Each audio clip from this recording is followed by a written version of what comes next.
રાજકોટ તારીખ 7ને વિછા ગઈકાલે સાંજે 3,000 લોકોના ટોળામાં તોફાન મચાવી જોકે સ્થિતિમાં કંટ્રોલ હોવાનો પોલીસ દાવો કર્યો. હાલ એલસીબીમાં તેમાંથી ટુકડી 3 ડીવાયએસપી એસપી અને 5 પીએના 10 એસપીમાંથી લોખંડી બંદોબસ્ત રાખવામાં આવેલ. ટીબીની જાણકે ફરિયાદ નોંધાઈ, જેમાંથી 9 વાગ્યાના રોજ વિછાના ભરતભાઈ બાવળિયા ગેરેજ પાસે ઘનશ્યામ શિવાભાઈ રાજપરા થોરિયાની હત્યાના બનાવમાં બનેલમાં પીએસસીને સરવૈયા ચાલી રહી, જેમાંથી ગઈકાલે આજ સમાગમાં મુકેશભાઈ રાજપરા અને તેમાંથી સરવૈયા ફોન જણાવ્યું કે હત્યાના આરોપીઓ ગામ સરઘસ કાઢવામાં આવેલ છે કે આમાંથી તે આજુબાજુના ગામની જતના લઈને મામલતદાર કચેરીમાંથી બેસવાનું છે. પોલીસ મામલતદાર કચેરી સોલંકી સહિતના આશરે 65 જેટલા માણસોને 1000માંથી હતા કે પોલીસમાંથી આ મુકેશભાઈ સમજાવીને કોશિશ કરેલી, પરંતુ તેમાં વાત ન માની. તેમાંથી અમારી જીત પૂરી ન કરવા તેમાંથી પોલીસ સ્ટેશન ખાતે આવેલી આરોપીને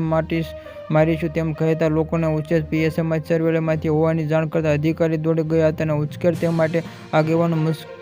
મુકેશભાઈ મનસુખભાઈ રાજપરા, નિવેદભાઈ રાજામજીભાઈ સોલંકી હાલ અમદાવાદ મૂળ સનાળા કામ ટીટી અને બંનેમાંથી લાગેલા બધા માણસો ભેગા થઈ પોલીસ સ્ટેશનમાં આરોપી પોલીસ નહીં મારે તો અમાથી તમે મારો જે છે અમારે પોલીસ સ્ટેશનમાંથી જો તમે જોતમાં પોલીસ મથક આસપાસ 3,000 જેટલા લોકો વિસલ લગધરા પડે કિશોરભાઈ લગધરા અમાથી જેમાંથી શબ્દો બોલવામાં લોકોને પોલીસ પતંગ મારવા છે. જસદણમાંથી આટકોટ ભાટલા પોલીસ સ્ટેશનમાંથી એલસીબી જેમાંથી ટીમો દોડી ડીવાયએસપીમાં જેથી ટીમો પહોંચી ગઈ હતી.